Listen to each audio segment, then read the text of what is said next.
Oke, bismillahirrahmanirrahim. Assalamualaikum warahmatullahi wabarakatuh. Alhamdulillahirabbil alamin wa bihi nasta'inu ala umuri dunya waddin. Wassalatu wassalamu ala asrofil anbiya'i wal mursalin wa ala alihi washabihi ajmain. Amma ba'du.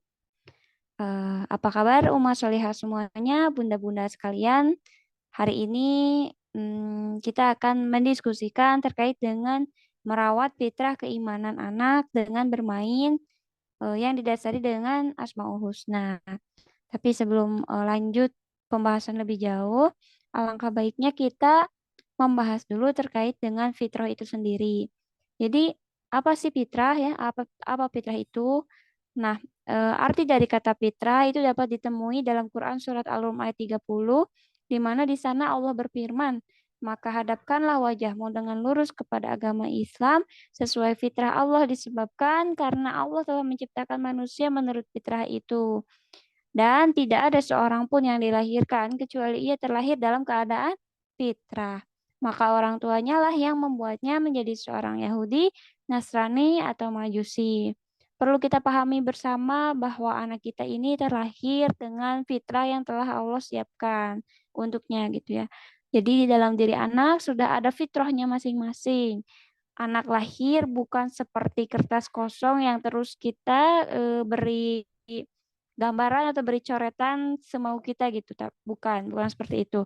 Tapi anak tuh sudah terlahir dalam satu paket lengkap telah Allah siapkan fitrah-fitrah di dalamnya. Tugas kita hanya tinggal membantu untuk menumbuhkannya saja sehingga fitrah itu nanti akan tumbuh menjadi peran peradaban yang sempurna seperti itu.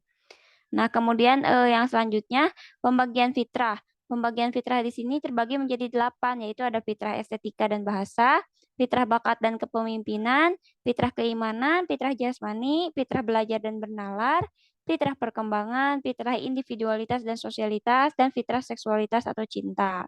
Nah, pembagian fitrah. Fitrah itu terbagi menjadi 8 ya. Ada fitrah estetika dan bahasa, fitrah bakat dan kepemimpinan, fitrah keimanan, fitrah perkembangan, fitrah belajar dan bernalar, fitrah individualitas dan sosialitas, serta fitrah seksualitas dan cinta. Kedelapan ini dirumuskan oleh almarhum Ustadz Hari Santosa Hasan dan kita tinggal menggunakannya Alhamdulillah. Mari kita kirimkan doa sebanyak-banyaknya bagi beliau yang telah mewariskan ilmu ini kepada kita semua gitu. Yang akan kita bahas lebih jauh di sini bukan ke 8 fitrah ini melainkan hanya fitrah ke ya. Nah, lantas sebelum kita jauh membahas tentang apa itu fitrah keimanan, bagaimana cara menumbuhkannya, di sini kita harus tahu dulu masa pembagian usia bagi anak-anak. Nah, Imam Ibnu Qayyim mengklasifikasikan usia manusia sebagai 4 periode, di mana ada masa anak-anak, masa pemuda, masa dewasa, dan masa tua. Kenapa nggak ada masa remaja? Karena dalam Islam tidak ada masa remaja ya. Sudah masa pemuda langsung masuk ke masa dewasa seperti itu. Atau masa pemuda ini disebut hampir sama dengan masa-masa remaja ya kalau di kita. Masa anak-anak usia 0 sampai 15 tahun merupakan fase menumbuhkan fitrah yang sangat optimal, menanamkan adab, mengajarkan ilmu-ilmu fardu ain atau sebagai ilmu-ilmu dasar biasanya diselipkan atau diajarkan dalam rentang usia 0 sampai 15 tahun. Kemudian masa selanjutnya, masa pemuda itu usia 15 sampai 40 tahun disebut dengan fase menemukan panggilan pertama karena atau tugas atau misi hidup karena Rasulullah juga menerima misi hidupnya ya, menerima Al-Qur'an atau di Allah angkat menjadi nabi itu di usia 40 tahun. Masa dewasa ini sekitar usia 40 sampai 60 tahun. Ini merupakan fase menemukan tugas langit berikutnya ya, lanjutan dari fase yang usia 40 tadi. Kemudian dilanjutkan oleh masa tua, ini lebih dari 60 tahun. Ini merupakan fase menyiapkan warisan perjuangan bagi anak-anaknya kelak seperti apa. Nah, kemudian kita lanjutkan di fitrah keimanan kali ini.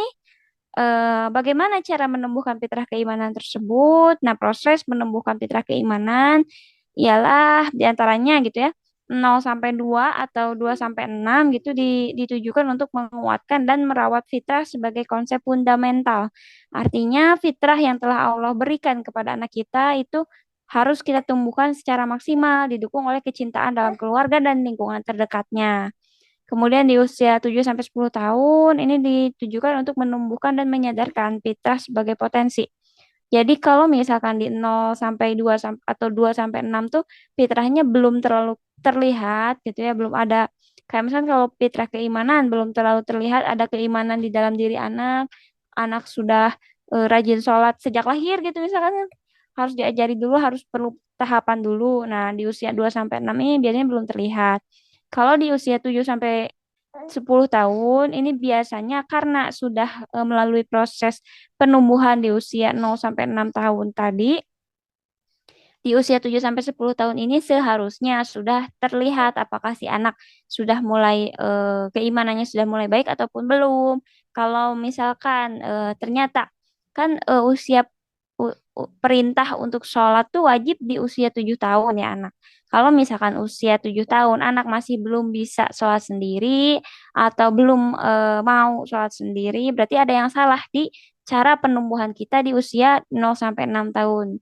Karena di usia 0 sampai 6 tahun seharusnya kita harus mempersiapkan anak kita untuk siap melakukan sholat mandiri gitu ya, bisa melakukan sholat. Tapi kalau di usia ini ternyata belum didapati anak melakukan sholat sendiri, berarti yang jadi pertanyaan adalah di usia 0 sampai 6 tahunnya nih ada yang miss, berarti miss, ada yang terlewat atau ada yang cedera, jadi harus segera diperbaiki. Kemudian 10 sampai 14 tahun ini adalah mengokohkan dan menguji fitrah sebagai eksistensi peran. Nah, kalau misalkan yang betul ya 0 sampai 6 tahun kan sudah digunakan untuk menguatkan dan merawat fitrah. Kemudian sudah tumbuh tuh sedikit-sedikit masuk ke usia 7 sampai 10 tahun, disadarkan fitrahnya itu apa, kemudian difasilitasi gitu ya, difasilitasi, dikenalkan sebagai aktivitas produktif sehari-hari. Masuk ke usia 10 sampai 14 tahun, aktivitas yang keseharian tadi seharusnya sudah berubah menjadi peran. Peran yang dapat bermanfaat bukan hanya bagi diri sendiri, bukan hanya bagi keluarga, tapi bagi juga orang-orang yang ada di sekitarnya bisa menerima kebermanfaatan dari kehadiran dirinya di masyarakat tersebut. Lebih dari 15 tahun ini digunakan untuk menyempurnakan fitrah sebagai peran dalam kehidupannya. Tuh. Nah, sekarang apa sih fitrah keimanan itu? Dari tadi fitrah keimanan, keimanan, keimanannya. Ternyata fitrah keimanan adalah sesuatu hal atau bagian dari fitrah yang Allah titipkan berupa keimanan. Jadi anak tuh lahir sebenarnya sudah dalam keadaan beriman kepada Allah. Walaupun dia tidak bersahadat gitu ya. Jadi begitu anak lahir tuh anak tuh sebenarnya sudah berfirman apa menghamba gitu, menghamba atau beriman kepada Allah karena apa? Karena waktu di alam ruh ketika penciptaan Nabi Adam, kalau misalkan kita mau tarik lebih jauh, saat penciptaan Nabi Adam, Allah usapkan punggung Nabi Adam, kemudian keluarlah ruh seluruh manusia, dan di sanalah kita diambil seperti janji ya, seperti janji antara ruh kita dengan Allah bahwa apakah kalian mengakui bahwa aku adalah Allah ya, adalah Allah adalah Tuhan kalian, dan kita mengakui bahwa Allah itu adalah Tuhan kita semua. Maka dari itu, anak tuh terlahir dalam keadaan fitrah ya, sudah mengakui bahwa Allah adalah Robnya, sudah mengetahui bahwa Allah adalah Tuhannya, tapi hanya orang tuanya lah yang biasanya mengubah mereka menjadi Majusi, Nasrani, atau Yahudi seperti itu. Nah, kemudian penumbuhan fitrah keimanannya seperti apa? Biasanya ini lebih optimal di usia 0 sampai 7 tahun. Karena imajinasi dan abstraksi anak pada usia ini masih berada di puncaknya gitu ya. Sehingga alam bawah sadarnya masih terbuka lebar terkait dengan pemahaman Allah itu siapa gitu ya. Kemudian Rasul itu bagaimana, dan ciptaan-ciptaan Allah tuh akan mudah dibangkitkan atau ditanamkan pada usia-usia 0 sampai 7 tahun. Kemudian proses metode penumbuhan yang dilakukan gitu ya, proses metode penumbuhan yang tepat adalah menciptakan atmosfer kesalihan di rumah nih terutama. Jadi kalau misalkan ditanya bagaimana cara menumbuhkan fitrah keimanan yang optimal gitu, atau bagaimana cara menumbuhkan fitrah keimanan yang baik, itu dimulai dari menciptakan habits atau kebiasaan di rumah yang baik juga. Kalau misalkan sekarang orang tuanya saja atau lingkungannya saja masih buruk, terus berharap anak-anak kita gitu ya lah, memiliki keimanan yang baik, ya bisa saja, tapi itu nanti berjuangnya gitu akan sangat susah kalau tidak didukung di lingkungan sendiri. Kemudian yang selanjutnya adalah beri role model panutan. Nah, di rumah tuh harus ada panutan yang bisa anak lihat. Anak kan peniru ulung. Kalau misalkan nggak dikasih panutan, nggak dikasih model contoh yang baik, ya gimana bisa anak niru yang baik? Misalnya ingin anak hafal Al-Quran, tapi orang tuanya saja jauh dari Quran, ya bagaimana bisa gitu ya. Bisa sih bisa, cuman si anak nanti akan struggle lebih lebih sulit gitu untuk mencapai apa yang dia inginkan seperti itu. Kemudian kalau misalkan nih kita ngajarin anak-anak tuh harus sholat tepat waktu gitu, udah azan tuh langsung sholat ke masjid misalkan gitu. Tapi dari kecil nggak dibiasain dengan masjid, ya anak bakal susah kenal sama masjid kan. Gimana lagi gitu. Terus kalau misalkan nih anak-anak kita tuntut anak kita untuk selalu menghadirkan Allah gitu ya, menghadirkan Allah di setiap kehidupannya.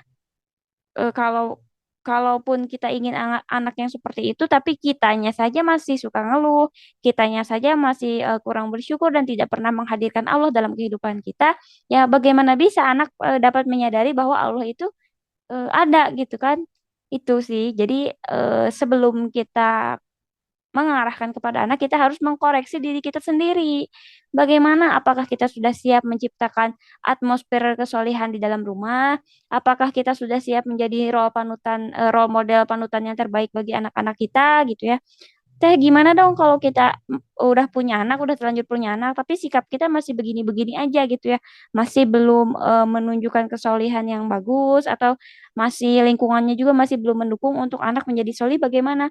Berarti itu yang harus di rumah pertama kali sebelum menyuruh anak atau mengasuh anak lebih jauh adalah dirinya sendiri gitu ya, diri kita sendiri atau diri diri kita dengan suami gitu atau lingkungannya harus diperbaiki dulu. Teh, gimana cara memperbaiki lingkungan? Kan lingkungan sulit untuk diperbaiki.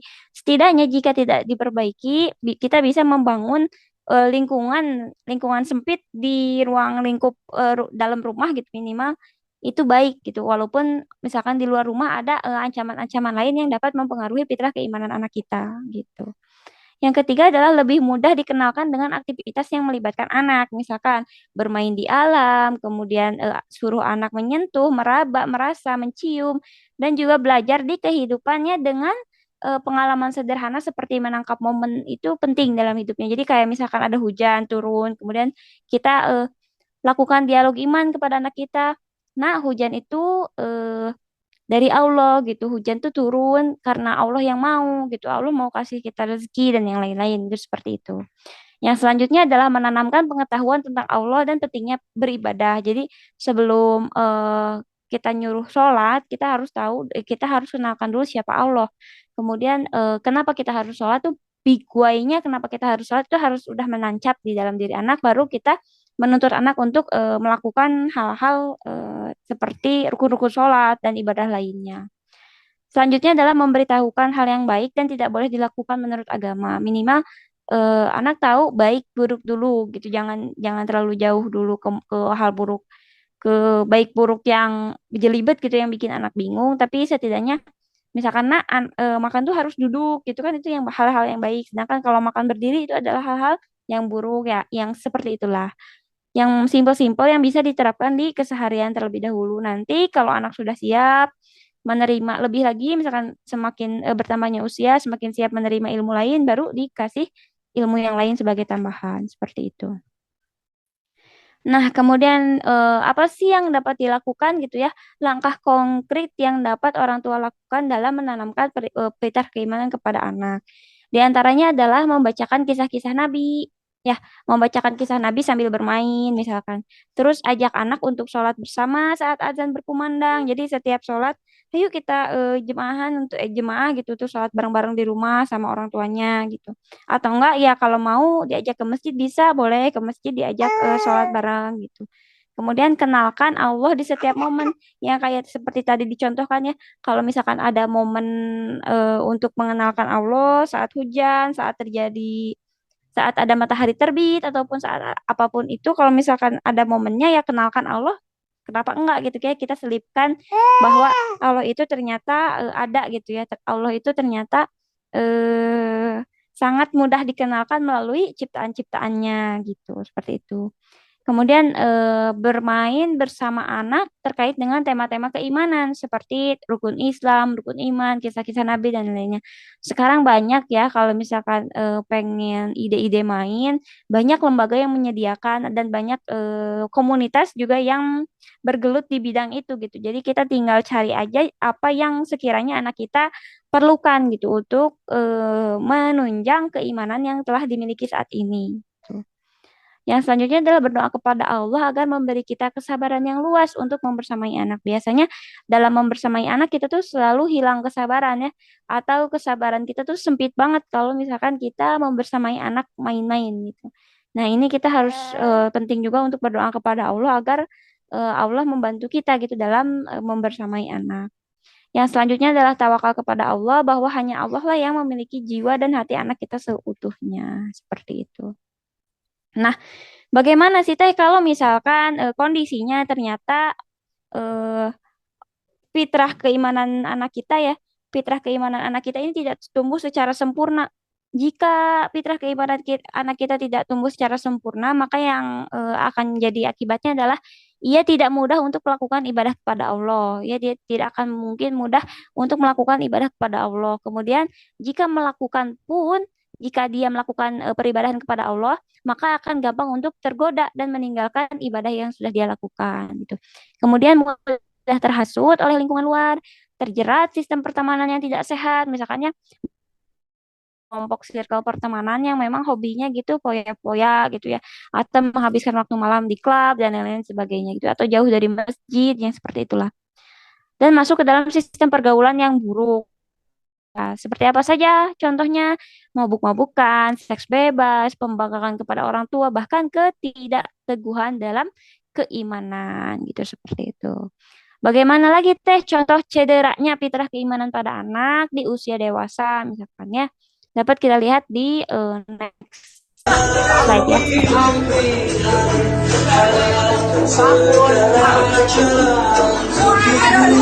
Nabi Muhammad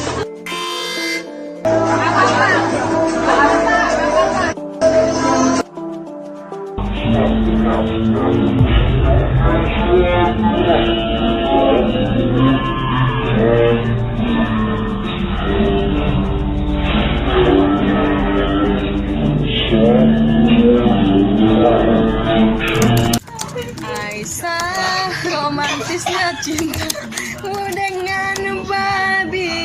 dengan babi kau bermain naik-naik puru, kau istri tercinta, oh si oh oh oh oh oh oh oh pakai cara dalam dulu.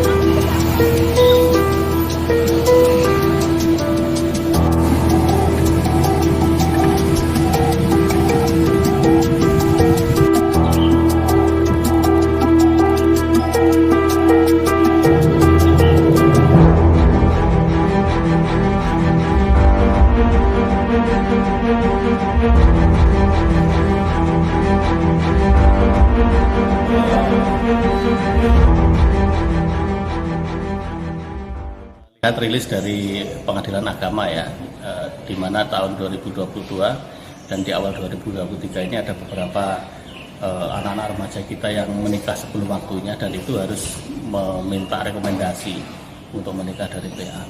Yang cukup mengejutkan bagi kami adalah bahwa di antara anak-anak yang meminta dispensasi itu karena sudah ada kejadian sebelumnya gitu ya, hamil katakanlah gitu ya. Dan ini terus terang kami sampai hari ini juga belum memperoleh data resminya dari Pengadilan Agama, dan kami akan koordinasi. Tetapi apapun itu ketika ada satu kasus pun itu sudah menjadi atensi kita, apalagi kalau kita melihat di berita itu sudah ada beberapa kasus gitu Mas. 2023 ini diawali dengan 7 perkara dan semuanya saya kabulkan karena semuanya itu sudah memenuhi unsur mendesak dalam pasal 7 dispensasi kawin. 7 perkara.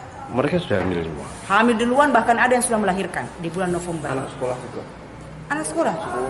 Sekolahnya itu kelas tadi ada yang kelas 2 SMA dan ada yang kelas 2 SMP.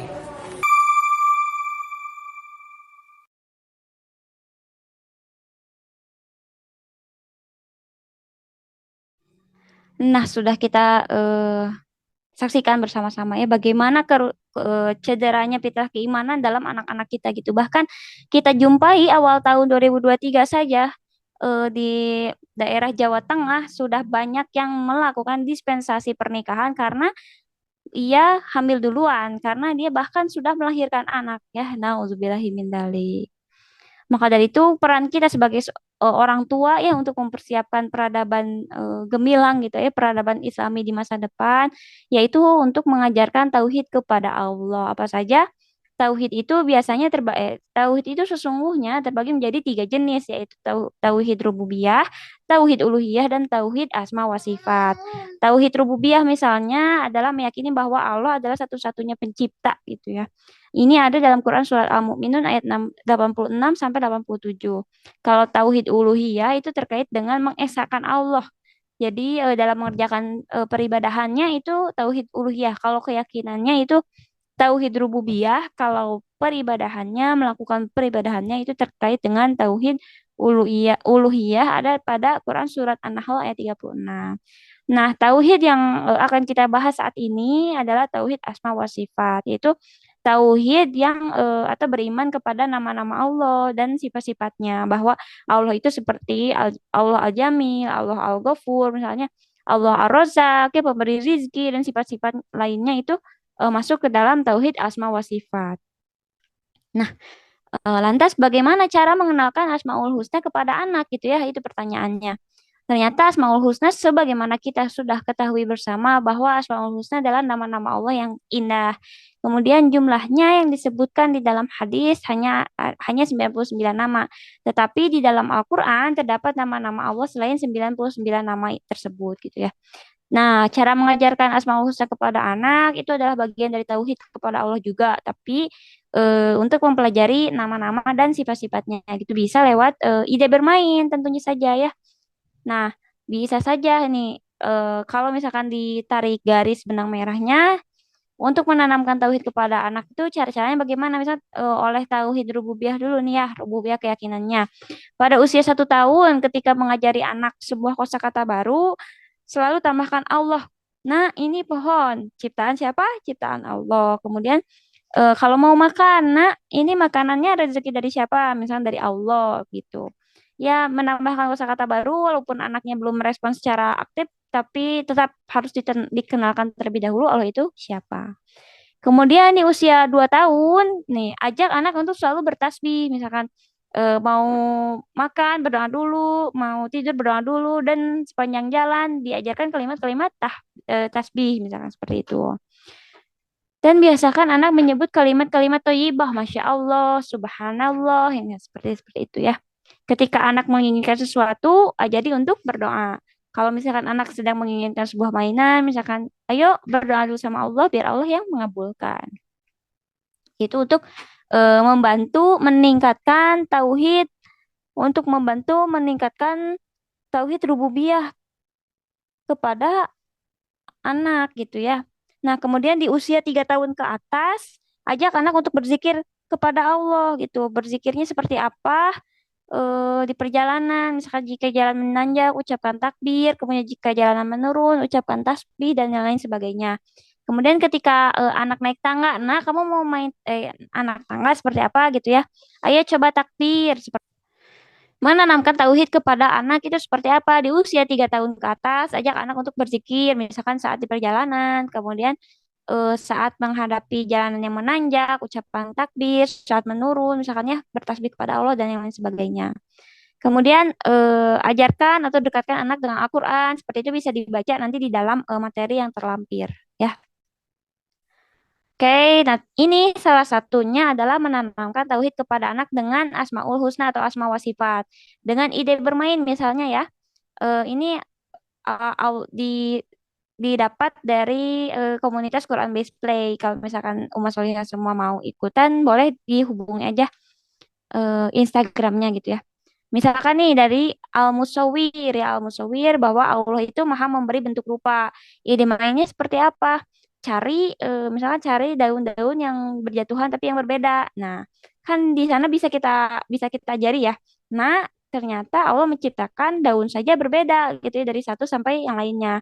Mengenalkan bahwa Allah itu memberi bentuk kepada makhluknya itu nggak sama. Misalkan juga dari wajah-wajah kita ya, dari wajah orang tua, dari wajah kakak adik itu juga udah berbeda. Itu menunjukkan bahwa eh, Allah tuh maha pemberi bentuk gitu dan rupa. Allah Al-Musawwir itu salah satunya untuk cara menanamkan tauhid kepada anak. Apalagi contoh lainnya, misalkan Allah As-Sami atau Allah Maha Mendengar. Allah Maha Mendengar, misalkan kita bikin kayak telepon-teleponan nih yang eh, kalau misalkan ibu-ibu zaman dulu kan suka main ya, telepon-teleponan pakai benang gitu, yang satu di ujung sana, yang satu di ujung sini, kemudian berbicara, apakah suaranya terdengar atau tidak, seperti itu ya. Allah tuh Maha Mendengar sambil kuncinya ada di dialog keimanan. Jadi ide main pun jika tidak diiringi dengan dialog keimanan yang baik pasti akan percuma gitu ya. Nah, selanjutnya itu contohnya adalah Allah Al-Wahhab. Misalkan Allah yang Maha Pemberi. Maha Pemberi ini misalkan kita bikin rumah-rumahan gitu atau kita bikin kotak atau sebagai sedekah pagi dan yang lain sebagainya itu bisa bisa juga gitu ya. Bisa. Teh dari mana sih dapat ide bermain ini ya? Kalau misalkan kita punya apa? Kita punya kemampuan untuk membuat ide main sendiri ya silahkan gitu ya dihubungkan dengan Al-Quran dan asma-asma Allah yang ada gitu. Tapi kalau misalkan udah kebingungan nggak bisa membuat ide main sendiri lebih baik coba bantuan bisa masuk ke komunitas-komunitas yang juga menyediakannya gitu kan. Banyak ya sekarang komunitas yang menyediakan permainan-permainan gitu ya berdasarkan asma-asma Allah atau untuk meningkatkan tauhid kepada Allah gitu, seperti itu. Nah, kesimpulan dari semua ini adalah menanamkan tauhid kepada anak, menumbuhkan keimanan anak itu seperti membangun sebuah pondasi rumahnya, ibu-ibu. Tak nampak dari luar memang, tapi sungguh ia penyangga bagian lainnya. Jadi keimanan seseorang itu memang tidak terlihat dari luar, tapi tanpa keimanan rubuhlah semuanya ya. Seperti yang sudah dicontohkan tadi. Memang butuh waktu dan proses yang lama agar menjadi sebuah pondasi yang kuat dan utuh. Jika pondasinya kurang pas, maka ubah lagi, bangun lagi sampai bisa dibuat bagian rumah yang lainnya dan harus sabar dalam prosesnya karena tidak mungkin membangun keimanan anak itu hanya terjadi dalam 1 tahun 2 tahun saja tapi melainkan dari lahir sampai dia usia masuk akil balik gitu, seperti itu bahkan sampai tua pun ya kita saat ini keimanan kita saat ini masih naik turun jadi kuncinya adalah sabar dan harus dilapangkan dadanya dalam menemani anak dalam menanamkan tauhid kepada anak seperti itu. Mungkin cukup itu saja materi dari saya. Mari kita berdiskusi lebih lanjut dan mari kita berdiskusi lebih lanjut melalui pertanyaan-pertanyaan yang masuk ya. Kita tutup dengan doa kafaratul majelis. Subhanakallahumma wa bihamdika asyhadu alla ilaha illa anta astaghfiruka wa atubu ilaik. Wabillahi taufiq wal hidayah. Wassalamualaikum warahmatullahi wabarakatuh.